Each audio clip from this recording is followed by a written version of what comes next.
Hello guys, welcome back to this channel. Movie की starting एक लड़के से होती है जिसका नाम इलियो है और वो अपने पेरेंट्स के साथ इटली में रहता है। इलियो बहुत इंटेलिजेंट है और उसे बुक्स पढ़ने का भी बहुत शौक है। इसके अलावा वो पियानो भी प्ले करता है। उसके फादर प्रोफेसर हैं और मदर ट्रांसलेटर। एक दिन 24 इयर्स का एक लड़का ओलिवर उनके घर आता है।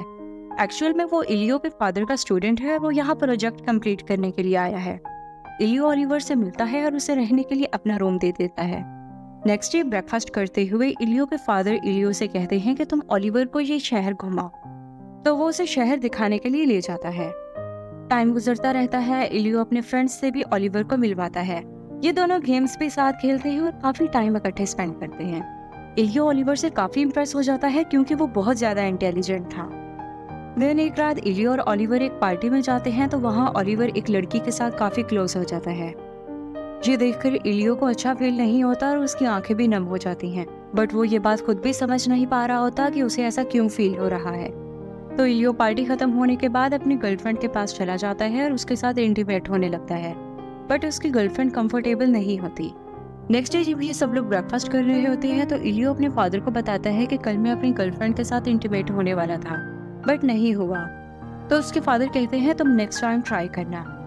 इलियो ने एक्चुअल में ये इसलिए कहा होता है कि वो देखना चाहता है कि ओलिवर भी उसके लिए फील करता है या नहीं। बट ओलिवर का कोई रिएक्शन ना देखकर इलियो को काफी अजीब लगता है। And then Aahista Aahista Majeed time गुजर जाता है। फाइनली एक दिन जब ये पोस्ट ऑफिस में जाते हैं तो इलियो ओलिवर से इनडायरेक्टली अपनी फीलिंग्स कन्फेस कर लेता है। तो ओलिवर कहता है हमें इस बारे में बात नहीं करनी चाहिए और ये कहकर वहां से चला जाता है। देन इलियो ओलिवर को अपनी फेवरेट प्लेस पर लेकर जाता है। वहां जाने के बाद ओलिवर भी अपनी फीलिंग्स और इमोशंस को छुपा नहीं पाता। तो ये दोनों किस करने लग जाते हैं। इससे पहले कि ये दोनों कुछ और करते ओलिवर कहता है हमें ऐसा कुछ नहीं करना चाहिए जिसे याद करने के बाद कल को हमें शर्मिंदगी फील हो। एंड देन दोनों वापस घर की तरफ आ जाते हैं। नेक्स्ट डे लंच करते हुए इलियो की नोज से ब्लीडिंग स्टार्ट हो जाती है। बट इलियो के पेरेंट्स इस बात को बॉदर नहीं करते क्योंकि उसका अक्सर आता होता है। ओलिवर जब ये सब कुछ देखता है तो उसे इलियो की काफी टेंशन होने लग जाती है और वो भी इलियो के पीछे उठकर चला जाता है। वहां जाने के बाद वो उसके पाँव का मिसाज करने लग जाता है। एक दिन इलियो अपनी मदर के पास आता है तो उसकी मदर कहती हैं क्या तुम ओलिवर को पसंद करते हो। तो ये बात सुनकर इलियो कहता है ओलिवर को सब ही पसंद करते हैं क्योंकि वो बहुत ज्यादा इंटेलिजेंट है। तो उसकी मदर कहती हैं ओलिवर भी तुम्हें पसंद करता है। और जब इलियो की नेक में ओलिवर का नेकलेस देखती हैं तो स्माइल करने लग जाती हैं। ओलिवर और इलियो कुछ दिनों से बात नहीं कर रहे होते। तो इलियो एक दिन अपनी रूम का डोर ओपन करके सो जाता है ताकि ओलिवर जब आए तो उसके रूम के अंदर आ जाए। बट इसके उल्टा हो जाता है। ओलिवर जब आता है तो वो इलियो के पास नहीं डायरेक्ट अपनी रूम में चला जाता है।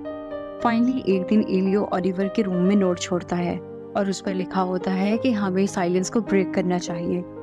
तो उसके रिप्लाई में ओलिवर भी नोट लिखता है कि आज रात को हम मिलेंगे।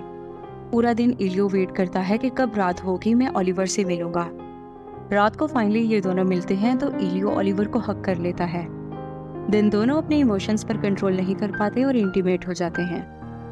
ओलिवर इलियो से कहता है तो वो दोनों एक दूसरे को अपने नामों से बुलाते हैं और इस तरह काफी डेज ये एक दूसरे के साथ ही टाइम स्पेंड करते हैं।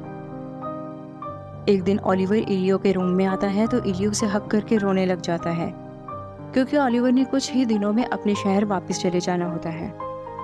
इलियो ओलिवर से कहता है हम दोनों ने बहुत ज्यादा टाइम वेस्ट कर दिया। तुमने मुझे पहले क्यों नहीं बताया तुम मुझे पसंद करते हो। तो ओलिवर कहता है मैंने तुम्हें सिग्नल दिया था। जब हम वॉलीबॉल खेल रहे थे तो मैंने तुम्हारी बैक पर टच किया। तो ये बात सुनकर इलियो कहता है ओ शिट, मैं उस वक्त समझ भी नहीं पाया। इलियो के पेरेंट्स को भी पता चल जाता है इन दोनों के रिलेशन का। तो वो सोचते हैं कि इन दोनों को एक दूसरे के साथ टाइम ज्यादा स्पेंड करना चाहिए तो वो इन्हें एक ट्रिप पर भेज देते हैं। ट्रिप पर ये एक दूसरे के साथ बहुत एंजॉय करते हैं। ऐसे लगता है जैसे इन दोनों के लिए वक्त थम सा गया है। फाइनली ओलिवर के वापस जाने का दिन भी आ जाता है।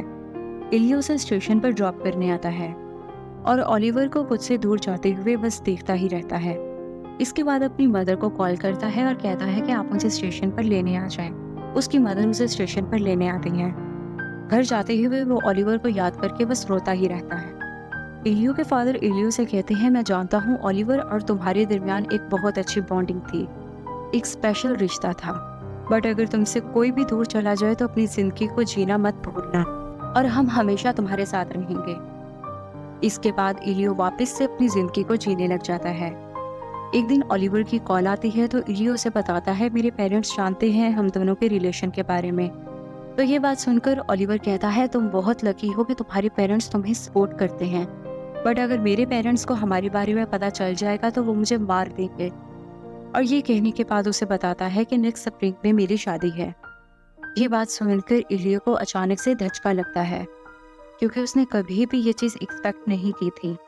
बट फिर भी वो अपनी फीलिंग्स पर कंट्रोल करते हुए उसे कॉन्ग्रेट्स करता है। कॉल डिस्कनेक्ट होने के बाद वो आग के पास आकर बैठ जाता है।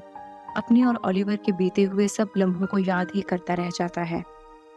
इस मूवी से हमें एक बहुत ही डीप लेसन मिलता है, और वो ये है कि लाइफ में हमेशा वो भी नहीं हो सकता जो हम चाहें। इसलिए आपको अपने प्यार के साथ रहने के लिए जितना टाइम भी मिले उसे आप एक खूबसूरत लम्हात में कन्वर्ट कर दें, ताकि कल को अगर वो शख्स आपसे बिछड़ जाए तो आपके पास यादें तो हों। Thanks for watching. If you like this video, please subscribe, like and share my channel.